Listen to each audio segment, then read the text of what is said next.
Hello and welcome back to Through Africa.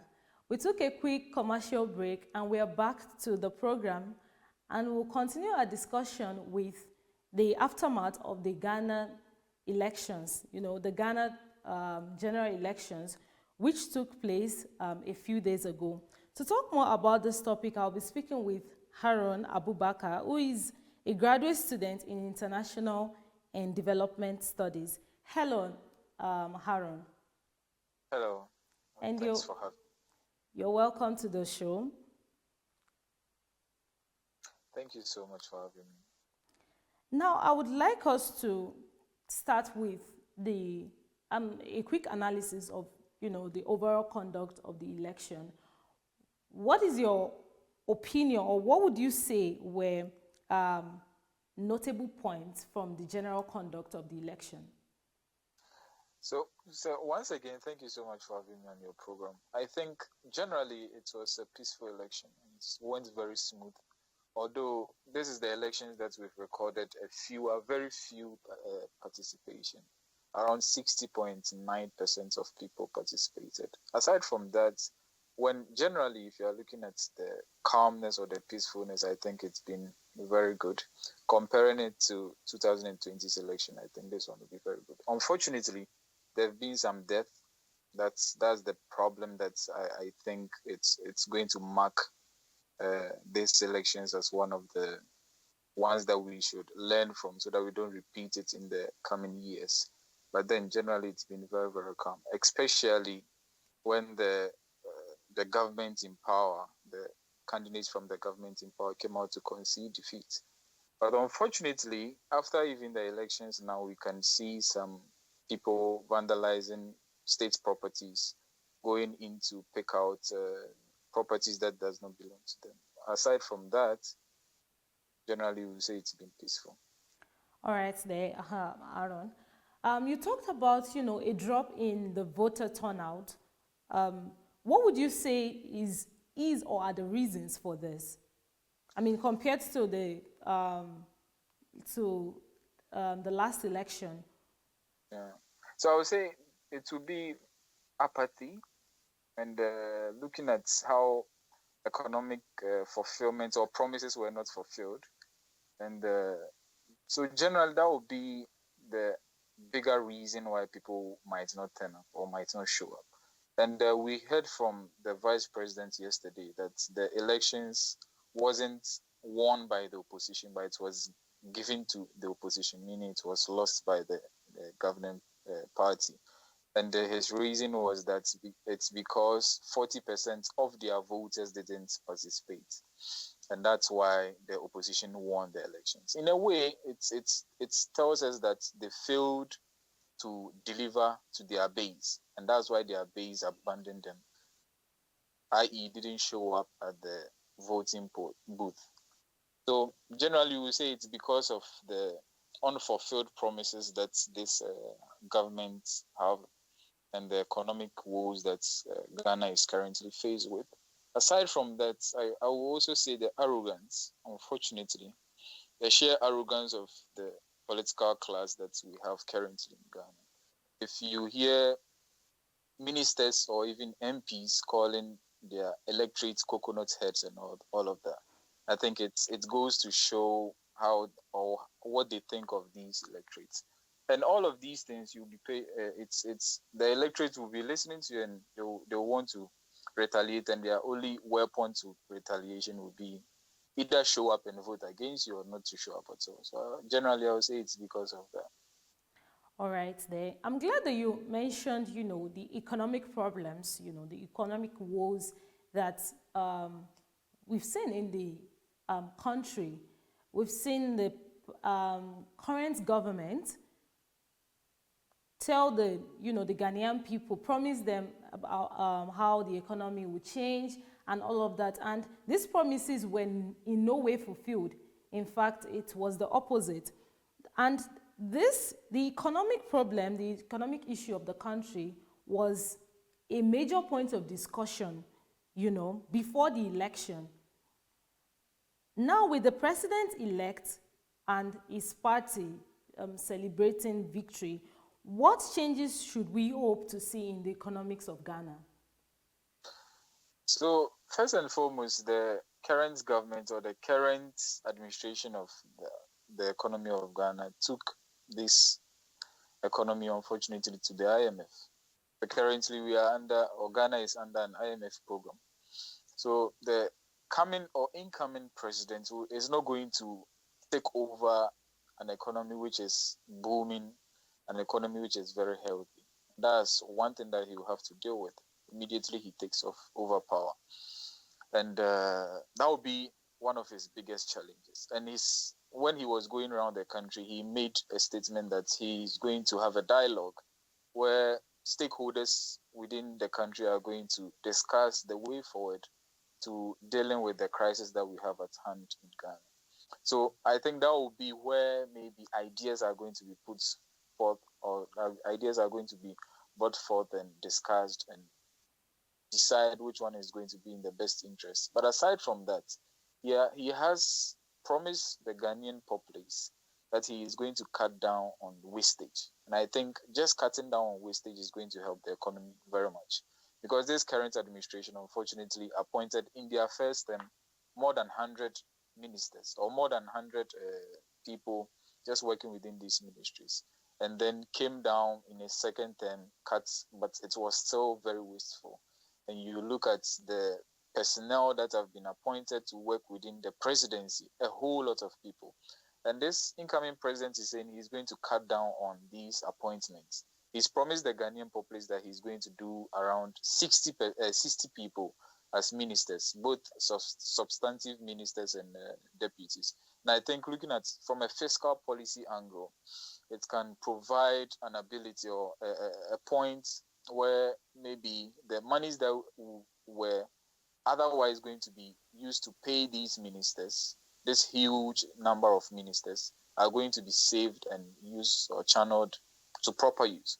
So I think that's one thing that this incoming president has promised the Ghanaian populace. Aside from that, we would like to see what will happen, because there are promises and there is reality. If you are in opposition, you promise a lot. But then when you take over, that's where you see the rot. Because there have been, unfortunately, statistics that have come out so far. I think the last statistics on the employment rate in Ghana was released around last year. We don't know the current status from the Ghana Statistical Service. And aside from that, there are other statistics that are lacking. So we can't tell very clearly what the books of the finance ministry. So it's when this government takes over, that's where they will be able to know the rot of the crisis that we are facing.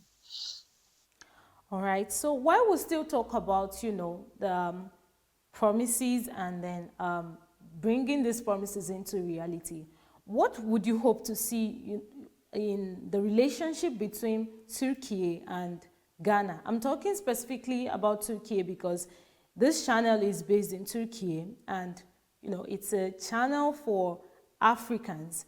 It's a Turkish channel that broadcasts to African countries. So what would you hope to see in the relationship between Turkey and Ghana?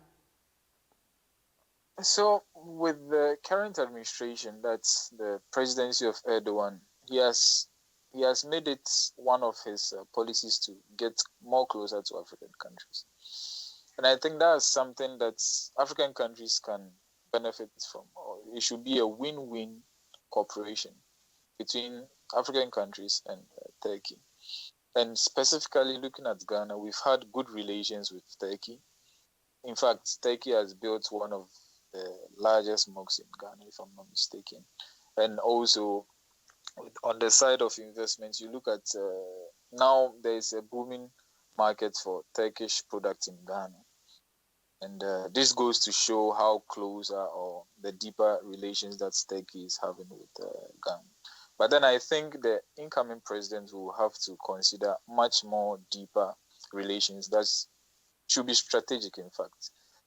For some time now, you realize the Ghanaian economy has been on the spree of importing products, and we do less at the side of exporting. So Turkey is also a large economy where it needs some of the products that we might be having in Ghana, especially when it comes to issues of chocolate. And Ghana is one of the second largest, actually, of the second largest producer of cocoa beans. So there might be a booming economy for Ghanaian chocolate producers if they want to tap into the Turkish market. I think these are things that the incoming governments will have to consider in terms of building stronger relations with Turkey.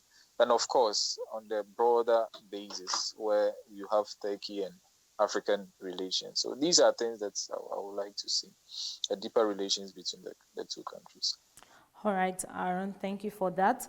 Now let's talk about the NPP, the opposition party. The NPP candidate, Vice President Mahmoud Baumia, made a press conference conceding defeat even before, the official results were announced. How significant do you think this is for Ghana's democracy? So in my political analysis that I've shared so far with some colleagues, what I was saying was this previously. I said this election would have been one of the most violent elections that we've seen in our lives.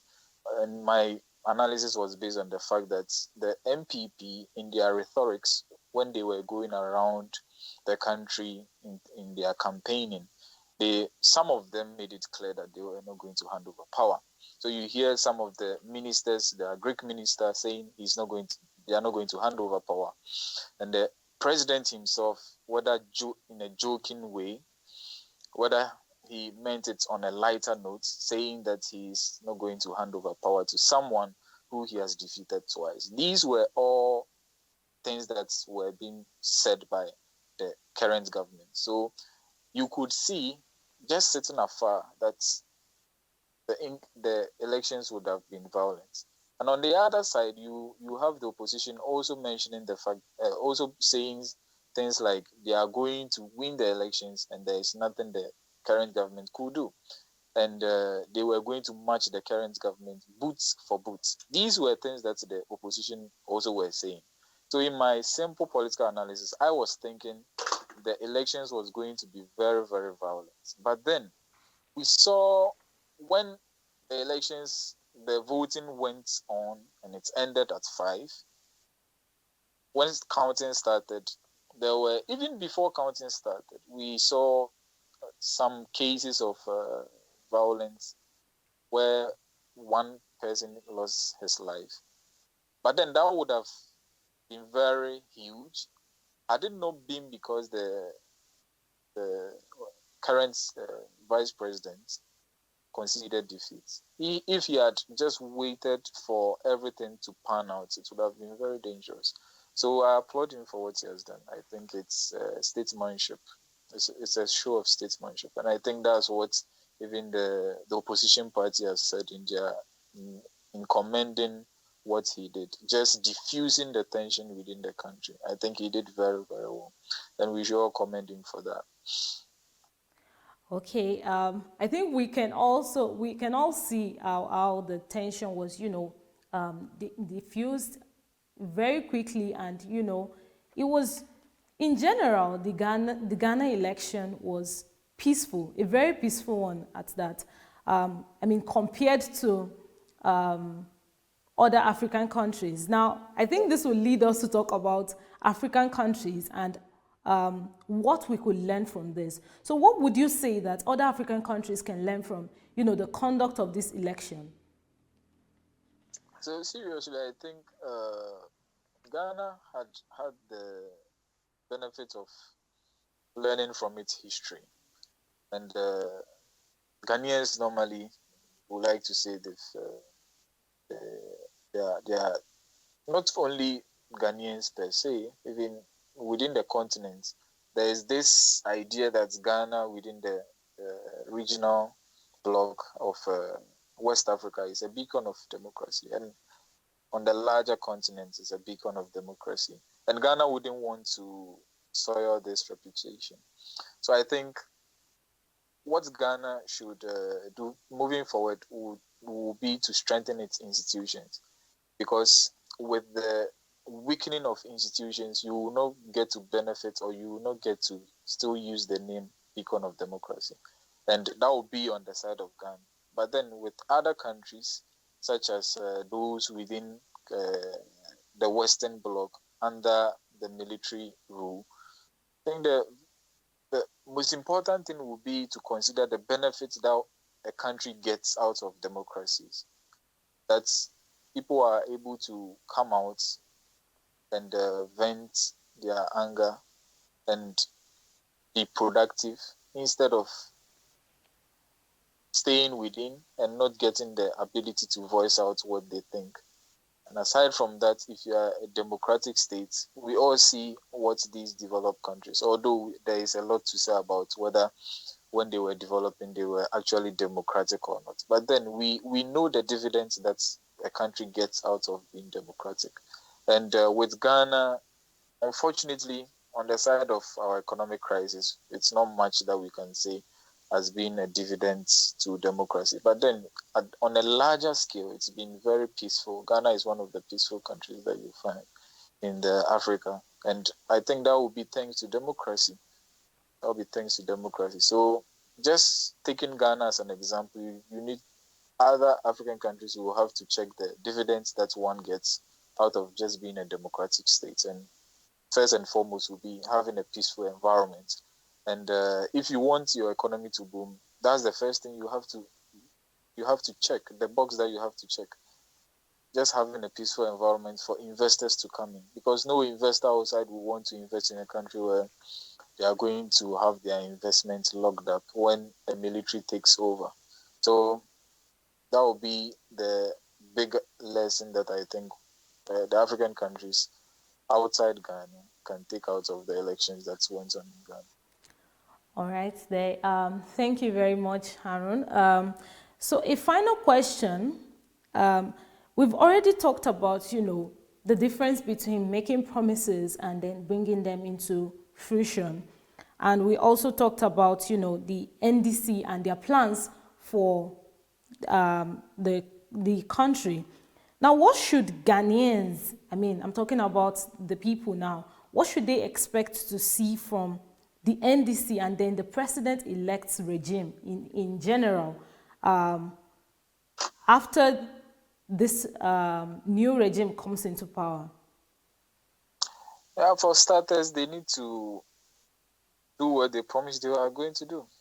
So that's what Ghanaians should just expect from them. That the manifestos that they put out, they should be able to achieve more than 80% actually. Because to whom much is given, much is expected. Nothing of this kind has ever happened in the Fourth Republic, where a government is coming in and taking over 2/3 of the majorities in parliament. Nothing of this kind has happened in our Fourth Republic. So if they've been given such opportunity, we expect them to achieve more than 80% of what they promised us to achieve. And so one problem that I have with the manifestos and promises is that these things that were promised to Ghanaians, or these things that were promised to electorates, they do them just to tick the box. So they don't put in quality when they are achieving, or when they are working out the promises that they give out. So you look at these current governments, what they did was they promised a whole lot of stuff. And when they were implementing these promises, it was very terrible. You look at the quality behind the implementation was very, very, very bad. And I think this is one big lesson that this incoming government should learn from.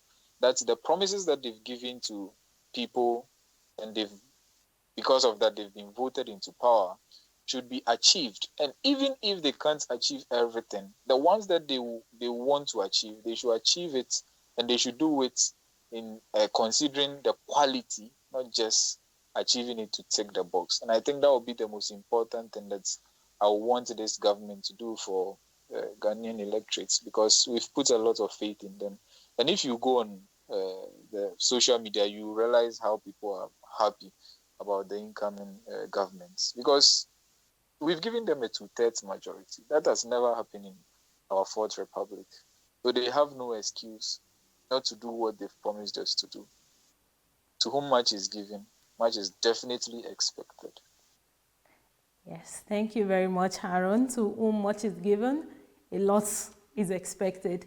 With that, we've come to the end of the show, and I just want to say a big thank you to you, Harun, for granting us your time and for sharing your knowledge with us today. Thank you. Thank you. Thank you for having me. Thank you. And you too. And with that, we've come to the end of the show today. It is still me, your host, Mercy Bamgola. And to send us questions or suggestions, you can always do so on our WhatsApp number, which is on the screen. And I'll see you in the next one. But till then, stay safe and goodbye.